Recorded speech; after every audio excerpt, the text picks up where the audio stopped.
Hey Houston, it's Dinko the Realtor. Today we're going to take a look at what's going on in the new construction part of housing, and it's not looking good. We're going to take a look at a report that's been published and given publicly by the second biggest builder in the nation, Lennar. And they have to give this report out publicly since they're a publicly traded company. They can't mislead the public in order to invest into their stocks and their shareholders, etc. So they have to give this public knowledge out to the public. And we're going to take a look at this report. And like I said, it definitely doesn't look good.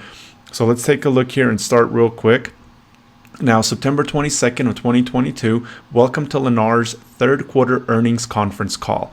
And what they've done is they categorize their markets in three different categories. So category one are their markets where they had to make small adjustments and they feel like they're doing really good there still, and they haven't really lost too much market share or too much sales, though of course it's not selling like it used to, but they feel confident in those markets. Category two is where they had to make significant adjustments, and they also had to give incentives, maybe free upgrades, some buy down to buy the rate down for the buyer that's financing the house. And then category three are their markets where they've done all of that and they still feel like they need to do more. So let's take a look at this report here a little bit more, and let's go ahead and scroll down here to category two, because that's where Houston falls under.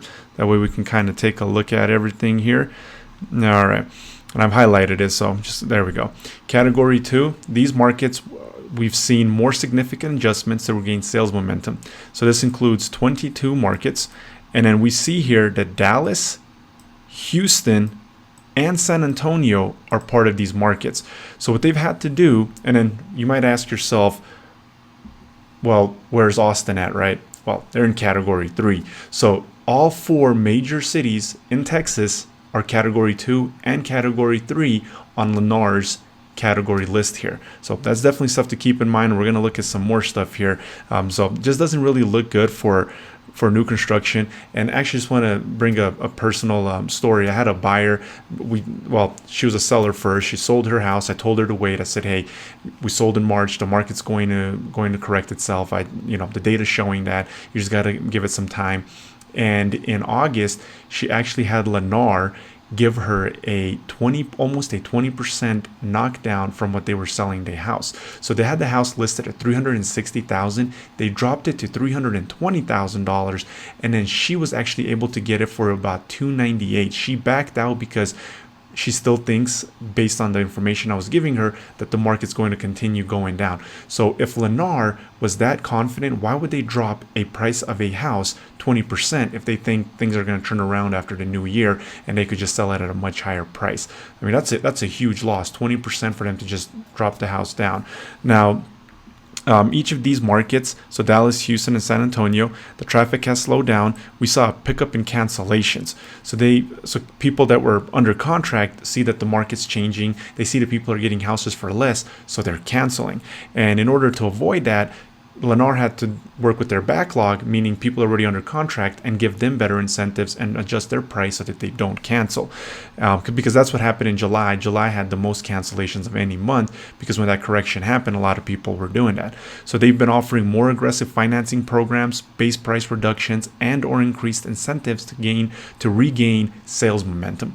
And then, like I said, Austin right here is in category three. And the thing is the last housing bubble missed Texas, but now the Lone Star State is home to the second most overvalued housing market in the country. So 08, 09, Texas didn't do as bad as a lot of other states, but right now Texas is considered the second most overvalued housing market. And we see here by this report that Lennar is giving out, they've also put all four of the major cities into two categories, right? Category two and category three. So that's definitely stuff we have to pay attention to. And then the other thing is, so at the beginning of this year and at the end of last year, so December of 2021, nearly 40% of homes that were for sale in the Houston market during the fourth quarter of 2021 were new construction. Houston led the way, which was a record for the entire U.S. at 34%, which was up from the increased prior year of 25%, right? So in 2020, it was 25%, then it was 34% in 2021, and Houston was nearly 40%. They were at 39.5%, where new construction was 40% of the market share. And the thing is nobody is building like Houston. Nobody is building like Texas. So Houston's always at the top. Texas is always at the top. So that's definitely stuff we have to pay attention, because if new construction is seeing a downturn, they're not confident about 2023. They're slashing prices. They're categorizing these markets where they have to do significant things in order to draw buyers back. Well, there's a whole lot of new construction going on in Houston. That's definitely not going to be good for the new construction industry, but it probably would be good for the buyer, as they'll probably get a much better deal than people that bought in 2022 and potentially in 2021 as well. Just like I was going over the other videos, all the macro and micro stuff, that things are going on in Houston, Texas, the nation, and then the world recession, all of this other stuff that's going on. So we have to pay attention to that stuff really closely. And then if we take a look at this article here, El Paso is 50% where they have newly built homes. Then it was Oklahoma at 43. We see here Houston fell down to 5th, and it's 37%. So market share is still almost 40%. Almost a whole year later. And it's going to be interesting once they release the December data. And the reason December is probably going to be higher again is because that's when sellers, existing homeowners, put the least amount of their houses up for sale. So new construction is always going to have a bigger share at the end of the year and the beginning of the year, because that's when sellers are the least active. So that's the reason this market share is really important to keep a track of. And then of course, when we start getting this new dump of existing homes for sale, the existing sellers are putting up, that's going to further increase the inventory. And then depending on what happens with unemployment, as things are unraveling here. So we got a lot of stuff to pay attention to.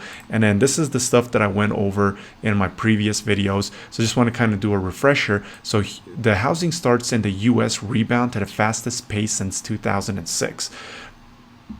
That means we're not underbuilding anymore. People keep saying we're underbuilding. There's pent up demand. Well, the thing is there was more houses sold in 2021 and in half of 2022 than there was prior to the pandemic. Everybody wanted a house. And of course, there was the low interest rates, the supply chain issues with the lockdowns that caused new construction to slow down, which depleted the inventory. But inventory is coming back up right now.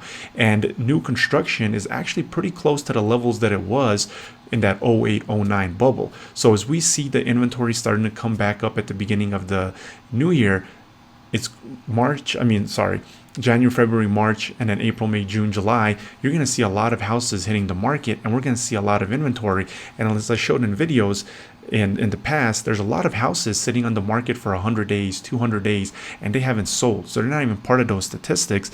And then the other thing that we got to keep in mind is there's a backlog of new construction that's about to hit the market, and it's actually hitting the market, and it's going to continue hitting here towards the end of the year and beginning of next year. So this is another refresher. Housing starts surge in February of 2022. So they were up almost 7% from January of 2022 to February of 2022. But check this out. They were up by 22% from a year ago. That means in February of 2022, there was 22% more new construction housing starts than there was in February of 2021. So that is just showing you the amount of backlog, and they're not feeling confident. There's a reason these builders are not feeling confident. So we have to make sure we're paying attention to all of this, see how things are going to unravel. So make sure you hit that subscribe button, give me a thumbs up, leave a comment what you think is going to happen with the Houston housing market. And until next time, have a great day.